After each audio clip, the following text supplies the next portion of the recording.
Hello, everybody. It's Josh, and for this week's Select, I chose our surprisingly interesting June 2017 episode on food fads. This episode has everything you're looking for in a food fads episode: TV dinners, Oprah, thrills, chills, spills. It's an odd, good episode, so I hope you enjoy it.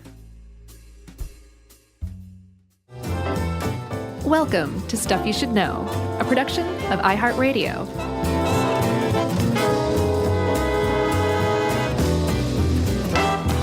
Hey, and welcome to the podcast. I'm Josh Clark with Charles W. Chuck Bryant, Jerry, Jerome, Roland, and Frank the Chair. Oh, Frank. He's been here the whole time. He just keeps quiet mostly. Yeah, I don't have my hat on today, though, so we're one I know man what down. gives. I don't know. You know, I'm growing the hair out, so I thought I'd just let it flow. I noticed. It looks good. Well, Why are you growing it out? I don't know. It just sort of started happening. Then I was like, my brother's got good hair. His is longer. Yeah. I'm always trying to be more like him. Plus, can't have a butt cut with short hair. Yeah. Plus, I mean, I've had the same short, spiky hair for like 15 years. Mm-hmm. Time to mix it up. I know, man. When I started growing mine out, I was like, what am I doing? What's with this cue ball crap? I'm so tired of all this. Let me just see what it looks like, you know, with a... what's that quarterback's name? Joe Theismann. No. Joe Theismann. No. Terry Bradshaw. No. Well, you know, the one. Randall Cunningham. No. Tom Brady. Oh. Tom Brady. Despite your harassment, I still figured it out. What about Tom Brady? You want his hair? I have his hair, buddy. I don't know about that. I do. Me and Tom Brady know. Chuck. Yes. Did you grow up on TV dinners at all? No. Really? No, my mom was and is a great cook, so she wouldn't have that. I see. Wow. Well, I did. I grew up on TV dinners, and usually when a TV dinner appeared, seriously, you did miss out. They were pretty amazing when you're like 6, 7 years old. Oh, I've had them. When you were 6 or 7? No, I had them like in college. Oh, okay. So you understand the magic of a TV dinner, right? Sure. All right. Imagine that as like a 6-year-old. Oh, I'm sure. It was magical. Right? Yeah. All of your food's in like a different little compartment. There's a brownie just staring at you, waiting like, just wait, buddy. Yeah. When you're 6, it's just even better. And when I was 6, if I would get a TV dinner, it meant that my parents were like going to do something, right? They were going to play bridge or something like that. Right. So it was like a special night. Hitting like the key party. Yeah, exactly. Right. I'd probably get to stay up late, or there'd be some babysitter or whatever. It was always just kind of a special thing when TV dinners made an appearance. My parents never did anything together. Oh, they never played cards or... No, man. I rarely had babysitters. I don't remember having babysitters. There was always one of them there? Yeah. Oh, maybe they didn't trust you. No, they didn't like each other. I got you. Well, then they may have really enjoyed key parties. Well, plus, you never know. I have a sister that's 6 years older, though, so... Oh, yeah. Built-in babysitter. Yeah, but they still didn't do a lot. I remember, I can literally just think of a few times. They went to an Olivia Newton-John concert once. Mm-hmm. They've got a pretty good track record so far. My mom went and saw Elvis, but not with my dad. Wow. On that last tour, too, man. Oof. I think they call that the Jumpsuit Integrity Tour. Hold on a second. Let me catch my breath tour. Yeah. But anyway, they didn't.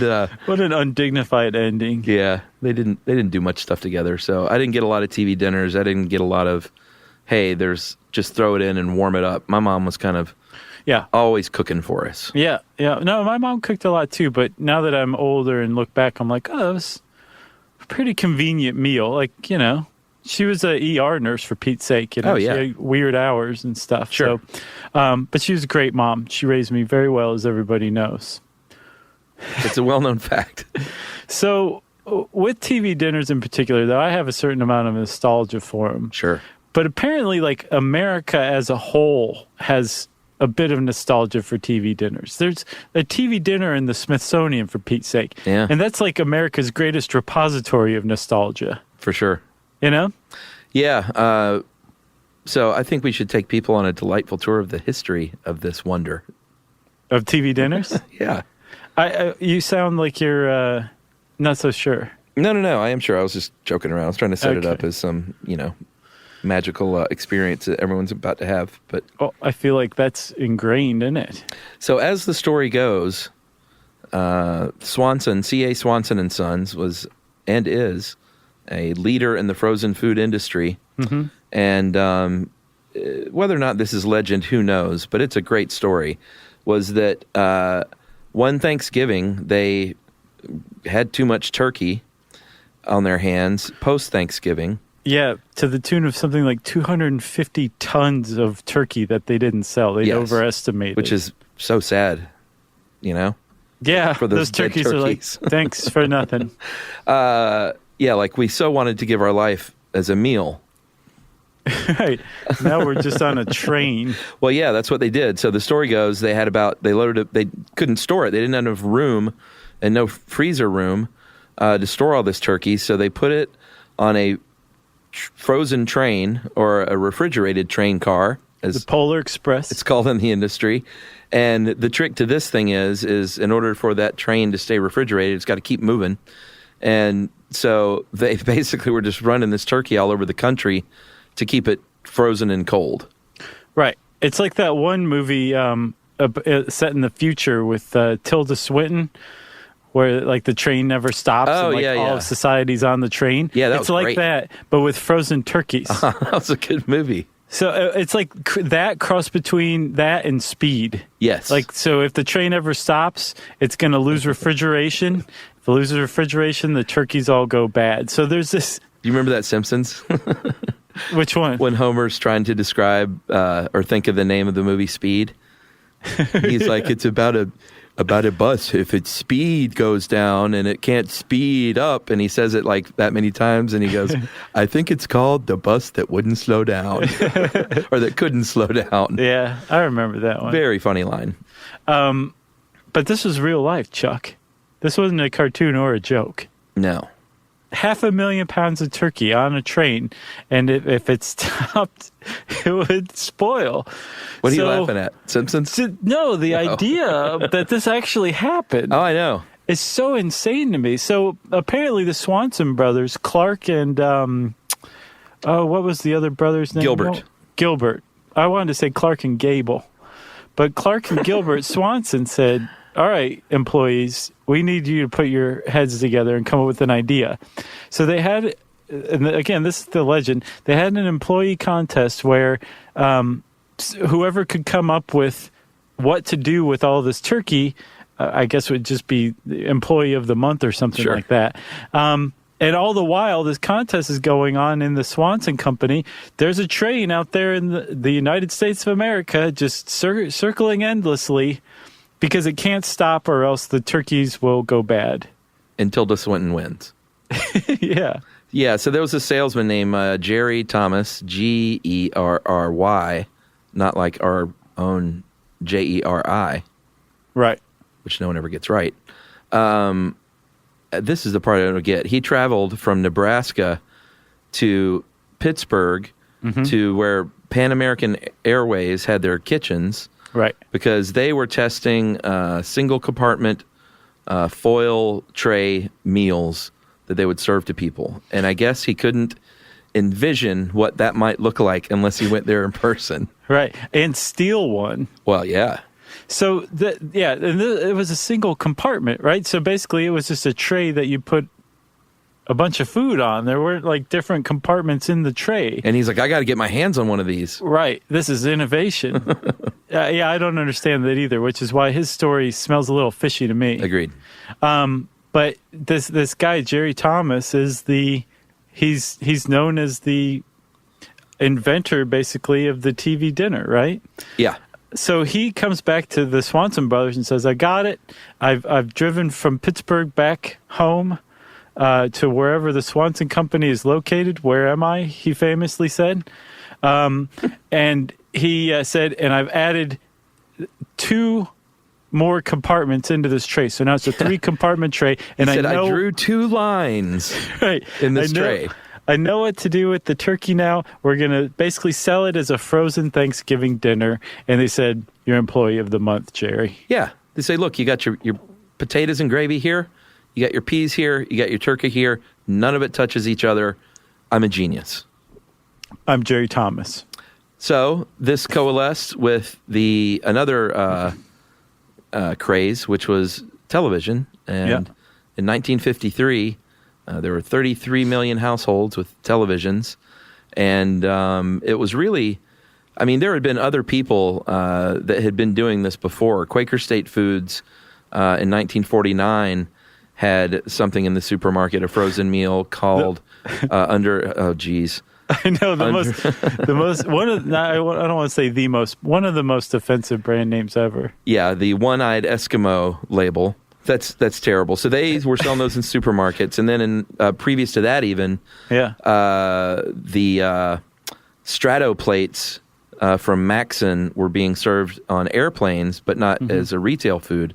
Right. So it had been done before. So the creation of the TV dinner. Well, wait! Don't leave out Jack Fisher. Who? Jack Fisher. Oh, right. What was that one called? Frigid dinners. Yes. But they're the most depressing meal ever. Because they were served in bars? Yeah, they were served in a bar. So you didn't have to leave to go home to eat dinner. You could just stay and keep drinking. Oh, man. There were some bars in L.A., in Los Feliz when I lived there, that around 2 a.m., the tamale guy would come around. So, okay, that's different. Oh, dude, it was the best. I'll bet. They were legit handmade tamales, and at 1:55 was the perfect time to be dropping in to the drawing room, you know? Oh, yeah, nice. Anyway, the creation of the TV dinner was not so much that it was a brand new thing, but it was a marketing success story, because the TV, they thought, if we can build this thing around the television, then we've got something on our hands. Right. That was the key. The TV, making it a TV dinner, right? Because all of a sudden it was like, hey, everybody loves TV. Plus, this is something I didn't realize. It added a certain amount of like cachet to the TV dinner. Right. Because if you had a TV dinner, it meant that you had a TV. Yeah. And if you had a TV, you were probably upper middle class. Sure. At the time, right? So the idea of having a TV or a dinner to go with your TV really appealed to Americans. And even to this day, it was such a great marketing coup, I guess, that people still call these, like almost any frozen entree or frozen meal, a TV dinner. Yeah.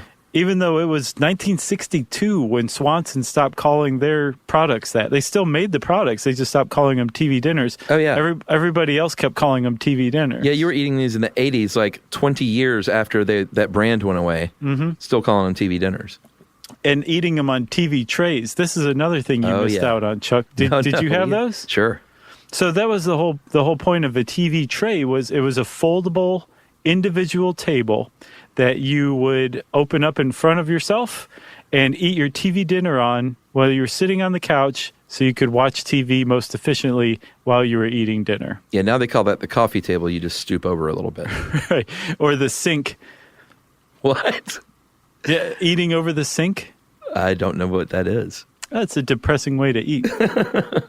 So these were actually called, that was the brand, Swanson's TV brand frozen dinner, and their big concept with the box, if you look it up on the internet, was it looked like it was designed like a little television. The box was the dinner itself was like the screen on the screen, and then it had the little dials on the bottom left and right corner, and it looked like a little TV. Right. And it was 98 cents in 1954, and they sold a ton of them. Yeah, they apparently. So again, remember, all this came from a bunch of turkey that was about to spoil. So Swanson ordered a really gross start to an industry. Swanson ordered like 5,000 of them initially to be made, and they hired a small battalion of ladies in aprons and ice cream scoops and spatulas to assemble these things, right? And they just had them go right down the assembly line, and they sold 5,000 just almost immediately.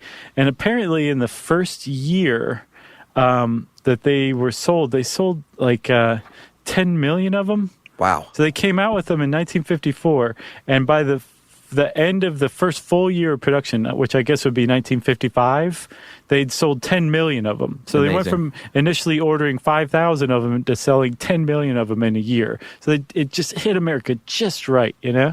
Well, yeah, and it was at a time where women were starting to want kind of re-enter the workforce, gave them time that they could still get that hot meal on the table because that was their job back then, right?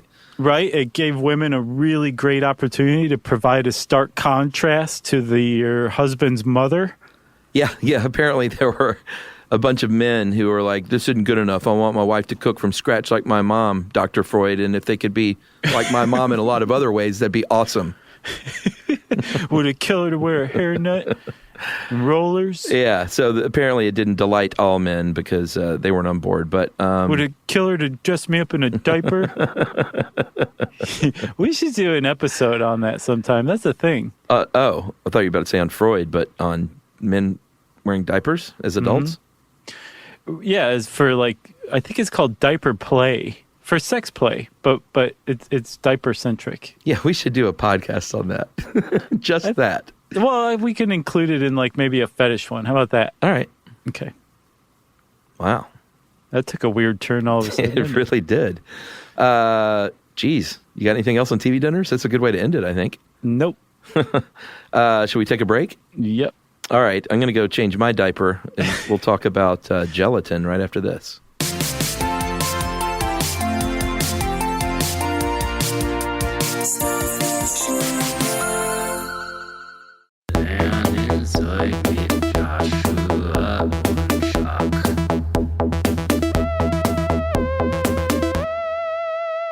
So, Chuck, you were saying that in the last one that the TV dinner hit just right, yes, and struck America in part because women were starting to enter the workforce, right? And what that was partially the result of World War II.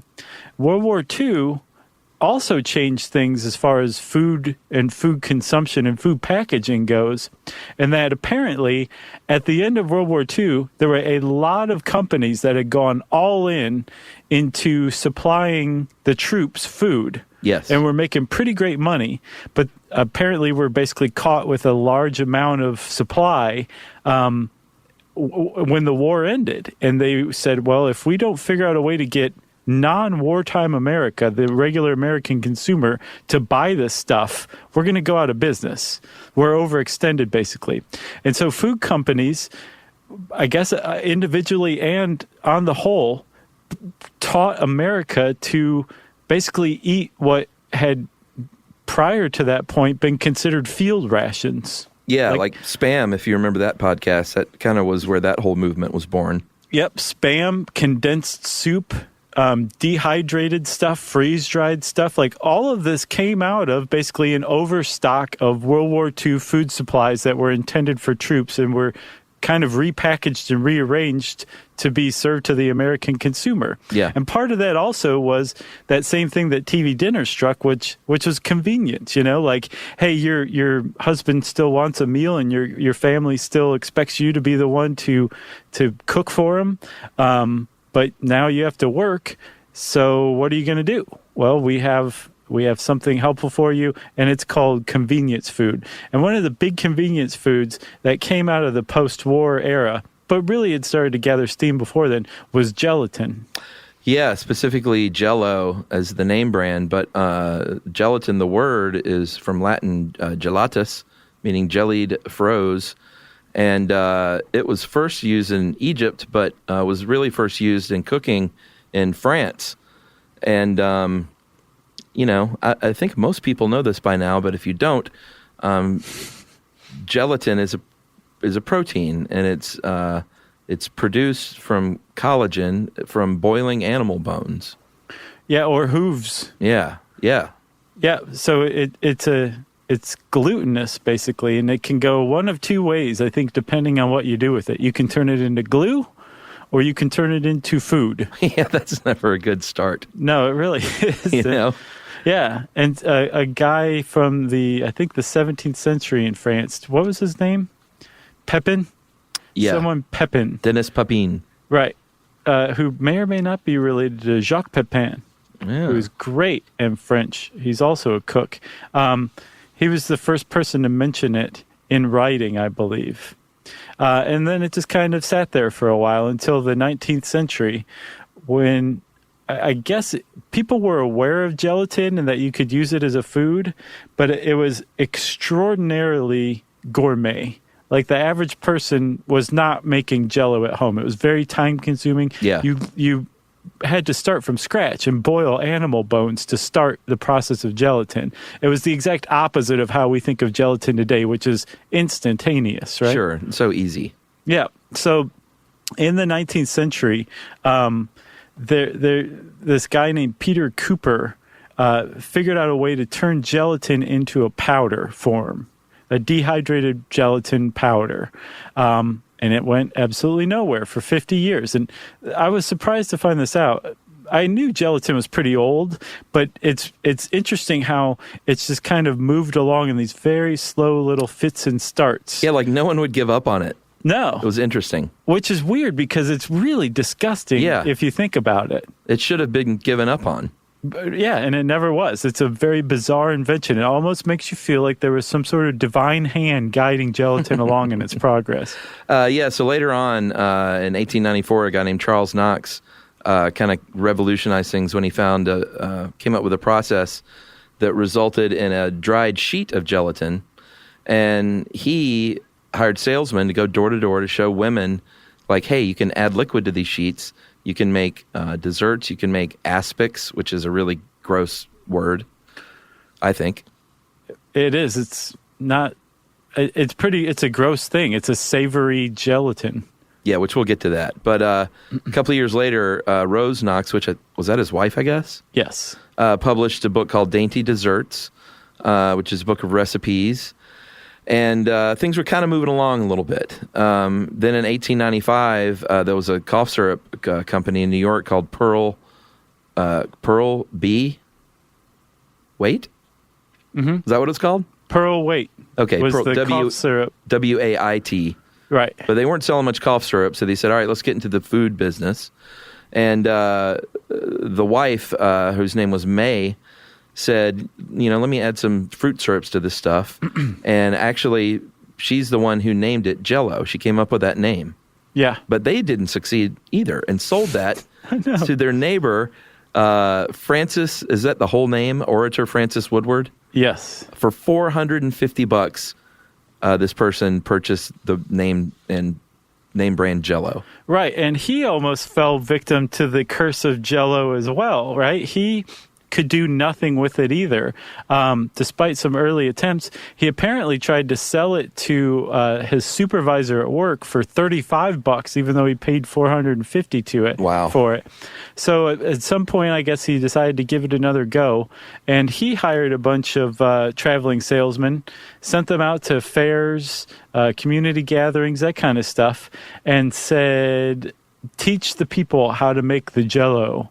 And this time it started to stick, actually. Jell-O kind of hit at just the right time finally. Or I should say the world was finally ready for Jell-O. Part of it had to do with refrigeration. Yeah, for sure. Once, refrigeration is key for Jell-O, as we all know. Right. And once those technologies were developed, it kind of, it formed, literally. It all congealed. And figuratively. And then once advertising started taking over, like in the mid-1930s, General Foods had a very famous radio ad from Jack Benny, the JELLO tag, which really kind of helped push things along as well. Yeah, and I noticed that at some point they started dabbling with other flavors. I think originally they tried strawberry, raspberry, orange, and lemon, right? And then they tried chocolate. And they apparently chocolate didn't go over very well, so they released it. As a pudding, though, right? No, first they just released it as chocolate Jell-O. Oh, God. That's pretty awful. And then they thought, maybe we should add milk instead of water. And that's when they came up with Jell-O pudding, and they re-released chocolate. And that spurred like a whole pudding line, including something I grew up on, which is butterscotch Jell-O pudding. Oh, yeah? Man, that was so good. Except you had to get the skin off. The skin was no good, but everything under the skin was great. What's the skin? It was just like on top? It was the tougher layer on top, yeah. But if you just scraped it off, you had some nice pudding underneath. Emily still loves the chocolate Jello pudding.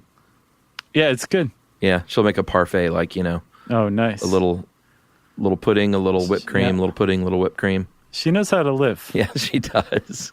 It's a special night. That happens about 3 times a year, and I'm like, oh boy, it's parfait time. So in the 1950s, supposedly the Jello shot with alcohol was invented by this really interesting guy named Tom Lehrer, who he was a mathematician and a singer-songwriter who I looked into him. He did song parodies about math and chemistry. I guess he was like the Jonathan Colton of his day, as far as I can tell. And he was also in the Army. And to get around alcohol restrictions, as the story goes, he claims he invented the Jello shot, which I've never had. What? I've never had a Jello shot. Wow. Well, you're not missing much. They're pretty gross. Well, Jello. I can't stand Jello. Well, even if you like or are ambivalent to Jello, it's just gross. Does it taste like it's tequila Jello or whatever? Yes, it's a very obnoxious taste. You're supposed to use I think you replace half of the water with whatever liquor you're using. Usually people use vodka. Well, yeah. It really just stands out in a noxious way. Gross. By the way, Tom Lehrer, I thought that name sounded familiar. He is pretty great. He wrote this one song called "The Old Dope Peddler," and 2 Chainz actually. You know the rapper 2 Chainz from Atlanta? No. Yes, you do. Oh wait, was he our guy? Was he the guy that judged that? No, car race that thing was, with us? Oh man, who was that guy? That was Young Jock. Oh, right. No, 2 Chainz he's huge, man. He did a song where he sampled the Old Dope Peddler, and he, I guess, wrote to Tom Lehrer to ask for permission to sample it. And Tom Lehrer had this awesome, famous response. So just read up on that. Did he let him use it? Yes. Oh, great. So he's the opposite of Don Henley. And probably every single way, yeah. Yeah. But Jello shots are gross. Jello shots are gross. So Jello is speeding along. It's taking over America. And then they decide to come out with these savory lines, and it became, and this was this post-World War II thing that you were talking about, when I guess they did, there was this great article you sent, Making and Eating the 1950s Most Nauseating Jello-Soaked Recipes. From Collector Week. Yeah, Hunter Oatman Stanford, and they did this interview, and... with Ruth Clark. Yeah, Ruth Clark, basically, it's a really good interview, and she talks about kind of this savory movement that took over, and not only with Jello, but the fact that it was a time in America where, and if you look back, it's so great to look back at these old ads and these old recipe books, that it was a time where the goal was to have a dinner party with this big, flashy, experimental and unique food centerpiece. Made of Jello. Well, it could Jello be mold. all kinds of things. We're talking about the hot dog tree. Right. Yeah, there it could be a lot of different stuff. And I think that's what Ruth Clark does. She recreates this stuff, right? Yeah. And her poor husband has to eat it. But a lot of those things were Jello molds. Oh, yeah. And a lot of the reason why Jello molds were so weird and so popular is because Jello put so much time and effort into publishing cookbooks, and the whole point was all of these food companies wanted all of their products to be your entire meal. Yeah. So they were putting these random products that the food company made into some really weird configurations, and they came up with some very odd Jello molds in the 50s or 60s. It was such a sad culinary time. It was, but Ruth Clark makes a good point that to the people at that time, a really well thought out fancy Jello mold was, as a centerpiece of your table, was the pinnacle of classiness. Yeah, but we're talking about a shaped mold with lamb shank and asparagus inside of Jello. Yeah. A savory Jello that's celery flavored. Oh, you're lucky if it was savory. The lime Jello was one of the most abused Jello flavors of all time. People would put tuna and stuff in with the lime Jello. There's one called Perfection Salad that's coleslaw inside of lime Jello. Yeah. And what Ruth Clark pointed out was that gelatin apparently preserves food really well. And that coleslaw that would have otherwise been inedible and runny after day 3 was still like crunchy after day 5 when it was put inside of a Jello mold. It's gross. Still gross, yeah. There's actually a great BuzzFeed article if you want to get an idea of what people were doing in the 50s, 60s, and 70s with Jello molds. It's called 17 Horrifyingly Disgusting Retro Gelatin Recipes. And they are gross, man. Like cottage cheese and salmon mold. Yeah. Yeah. I mean, I hate Jello.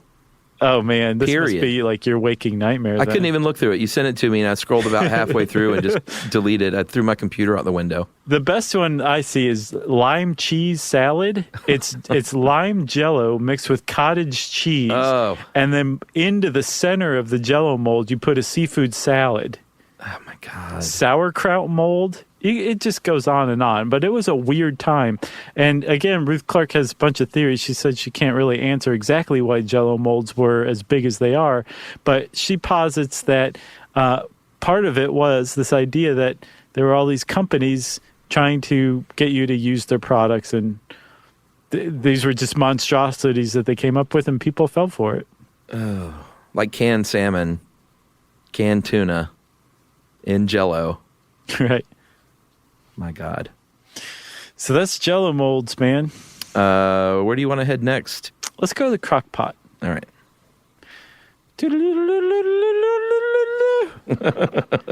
That was our crock pot travel song. First of all, I have a crock pot. Same here. And is yours actually crock pot, or are you using it as a proprietary eponym? I don't think it is a crock pot brand pot. Yeah. It's a slow cooker. There you go. And I forget to use it a lot, but when I remember, I'll go on a little crock pot binge where I'll cook, a few meals over the course of a few weeks in a crock pot. And they're still great if you know how to use it and how to spice things up. For sure. And apparently, at first, people didn't know, because if you're cooking a recipe, say it's like simmering, say like a beef stew on the stovetop. Yeah. That simmering action that it's undergoing, it does something different to the recipe than a crock pot does, even though it's the exact same recipe. And so at first, when crock pots came out, it was first introduced by Rival back in 1971. When crock pots first came out, people were like, this dinner that it's making is really gross. It doesn't taste very good. It's bland. Yeah. And yet they still didn't stop using or buying crock pots. Well, food was more bland back then. Well, we're talking the 70s. So by the 70s, I think people were using more spices than before. I think it was more bland in like the 40s and maybe the 50s. Yeah, but you're probably right. But that one article we read said, like an old recipe for chili would have like a teaspoon of chili powder or something. Right. And it's like all the food just sucked because they didn't realize, like, no, man, you dump a bunch of that junk in there. So, you were saying back in the 40s or 50s when TV dinners really hit, moms were starting to enter the workforce. In 1971, moms were really into the workforce. And so the idea of having a crock pot where you could make this meal in a one pot in the morning, throw it all in there, turn it on, and then come home at the end of the day and dinner was ready, and you still went to work and got everything you needed to get done, was so attractive that despite the fact that it made these meals that did not taste like they should, people were still, like I said, they were still buying the crock pots, and instead they started to look around to find tips for how to make these things taste better. And actually a woman named, what was her name, Mabel? Yeah, Mabel Hoffman. Mabel Hoffman stepped into the fray and said, peace, children. I've got this covered. Listen up. Yeah, she wrote a book called The Crockery Cookery, or Crockery Cookery, and it was a huge, huge hit. It was a New York Times bestseller. I believe she went on to sell about 6 million copies of this thing. Yeah. And I don't even think we've said that, we said you throw the food in there and cook it all day, but the whole idea is that you put a kind of a tight-fitting lid on there, and it cooks at a very, very low heat all day long. Right. And then when you get home from work 8 hours later or something like that, it will be done. You just serve and smile. Yeah, and thanks to Crockery Cookery, the crock pot in 1971 earned $2 million. In 72, $10 million. 73, $23 million. And then eventually peaking in 1975 at $93 million worth of crock pots being sold. Yep. It was a genuine, legit craze, food craze. And supposedly Crockpot Cookery, the book, was America's 6th best-selling cookbook ever, right? Yeah. So this was like a legitimate craze. Crockpot cooking was a legitimate craze. But again, there was something compared to the same recipes on the stovetop as compared to a crock pot. There was something, it was the flavor was just disappointing. So what Mabel Hoffman did was, on a very tight deadline, create from scratch a book, I guess the world's first cookbook of slow cooker recipes. And she did it in her own kitchen with like 20 crock pots going all day, every day. Yeah, she had to. Testing all this stuff. And she figured out some of the keys to crock pot cooking, which was like you want to use way less liquid than you would use like on the stovetop, because you have a lot less evaporation. The crock pot keeps it in there, which is one reason why meat is so tender in a crock pot or a slow cooker, because it just recirculates the moisture, rather than allowing it to just evaporate, right? Yep. And then another thing she came up with was that when you use herbs into the recipe, you want to reserve some of them for right before the thing's finished cooking, so you can add it like a pop of fresh flavor. Yes. So once she figured this out, crockpots just took off even more. Yeah, so they were selling a bunch of crockpots. She was selling a bunch of cookbooks. And eventually she said, hey, I really was onto something here. So she wrote Deep Fry Cookery, Chocolate Cookery, and these are 78, 79, 77, like kind of all in a row. Crepe Cookery. And then eventually, in 1985, Healthy Crockery Cookery. Yeah, I know.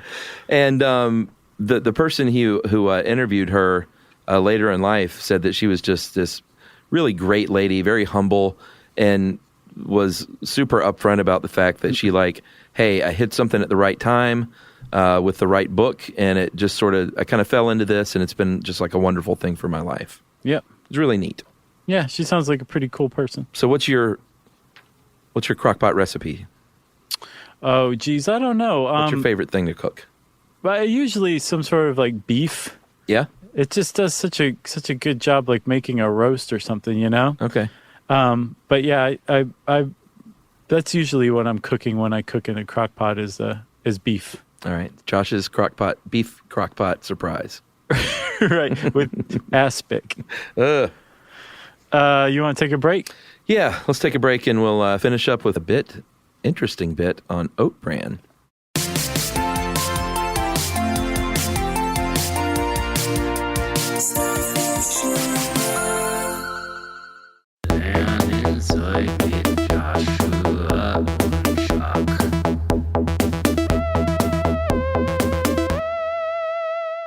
So, Chuck. Yes. We finally arrived. We're just going to go forward a few years. The Wayback Machine is in the shop, which is why I'm having to do it. To the 80s, man. And oat bran. Yes. I know that we differ on the interestingness of this one. I'm just fascinated by it. Really? I really am, man, because it's got it all. It's like, it's got the 80s. Okay. Do you remember that SNL, the famous SNL ad for Colon Blow? I do. That was based on this. It came out of this trend. Uh-huh. Has to do with studies that contradict those studies. Yeah. Bad science reporting, the whole thing. Okay. I love it. Oats. Oat bran. Yeah. It's very important. It is. So there was this huge trend in the 80s where anything that had to do with oat bran, you could sell 1 million units of a minute. Yes. So much so that there was a 1990 article from Tulsa World that said that the LA Times article from 1990 said that there were over like 300 different items available in grocery stores at the time that touted on its label the fact that it had oat bran in it. People were nuts for it. Yes, they were. And this is largely due to some studies that came out that said that oat bran was kind of a miracle food for lowering cholesterol. Right. And that was like back in the late 70s. And I guess Quaker Oats took notice of those studies and they released a thing called Mother's Oat Bran. But they sent it straight to the hippies at the health food store and didn't do anything about it. They just released a product and that was that. Yeah. And then Kellogg's came along and said, hey, you know what? What if we start telling people that our food can basically prevent cancer? Can we do that? And the lawyers said no. And the president of Kellogg said, well, we're doing it anyway. Who's going to stop us, Reagan? And Reagan said, no, I'm not going to stop you. That was a good Reagan. Thank you. And so they said, okay, well, you eat our cereal and it will reduce cancer. And nothing happened. There was no blowback, despite the fact that this had been illegal for nearly a century. And then Quaker Oats partnered with Chicago's Northwestern University and Linda Van Horn in 1986 because they had a similar study about oat bran cutting cholesterol. Right. So they're starting to say, well, Kellogg didn't get in trouble. Let's try this ourselves. And they went out and they hired Wilford Brimley. You remember his ads? Yeah. I think I told the story about working with him. Oh, yeah. Wasn't he like the antithesis of what his persona was? Yeah. The word got around. They were like, this, just it may be a short day. Because that's how it goes with him sometimes. That's so funny. And I think it was. I think we wrapped it about half day because he was just like, I'm done. I'm cantankerous. Yeah. But in the meantime, when the cameras were rolling, he told everybody that eating Quaker oat bran was the right thing to do.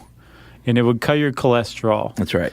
And then this book came out. So things are starting to build here for oat bran. This book came out called The 8-Week Cholesterol Cure by a guy named Robert E. Kowalski. And it chronicled the decline of his LDL, the bad cholesterol, just from eating an oat bran diet. And that book became extraordinarily popular. Yeah. Supposedly it was one of the greatest selling self-help health books of all time. It just took off. Yeah. And then yet another thing happened. And this was the thing. This is like where the peak began. I think the Journal of the American Medical Association, April 1988, published a study from the University of Maryland where these researchers found that, eating oat bran could really significantly lower your cholesterol. And not only that, it does it for a sixth of the price of the expensive cholesterol-lowering drugs. That's right. And people ate even more oat bran. That's right. The trend is developing. Can you see it? I think it's fully developed at this point. So everybody's going oat bran crazy. And one of the big things that they were doing was eating oat bran muffins.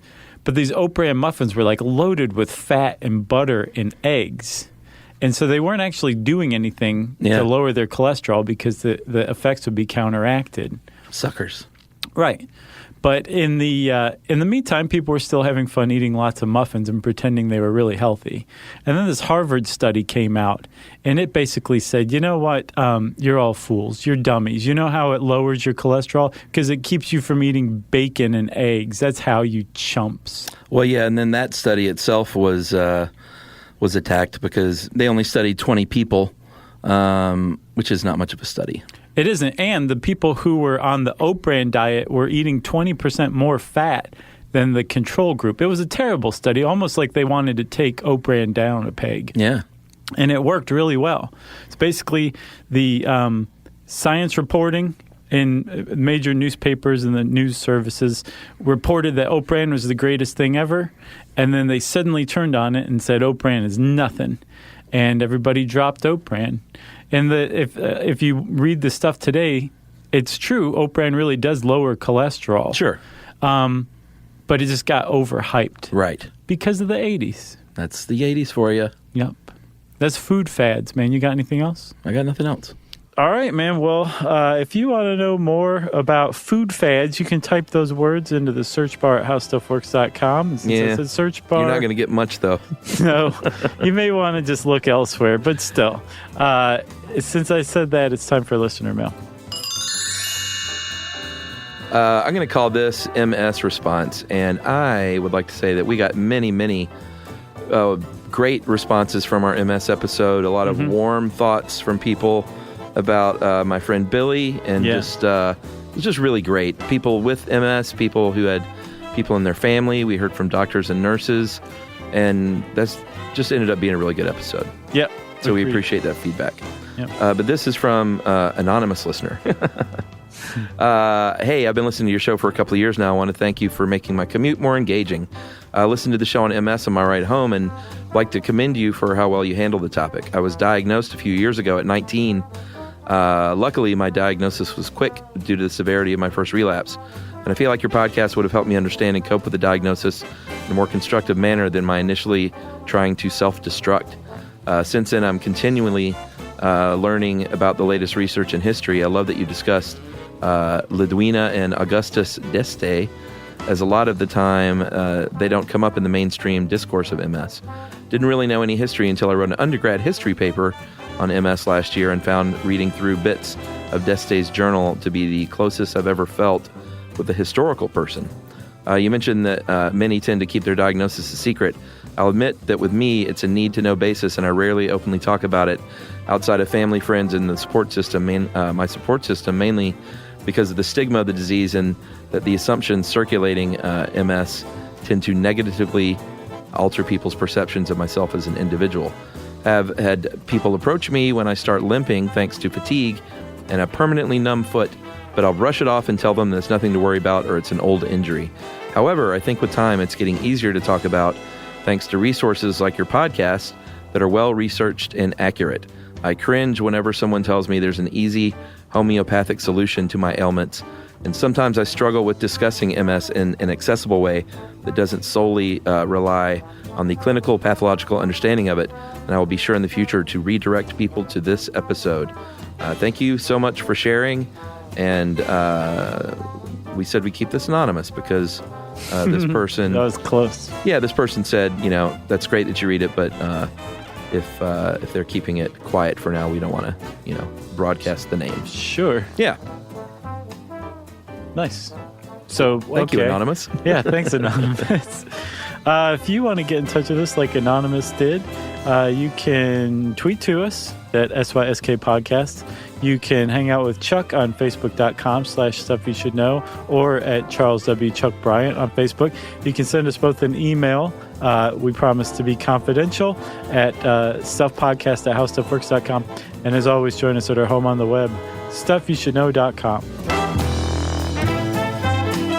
Stuff You Should Know is a production of iHeartRadio. For more podcasts from iHeartRadio, visit the iHeartRadio app, Apple Podcasts, or wherever you listen to your favorite shows.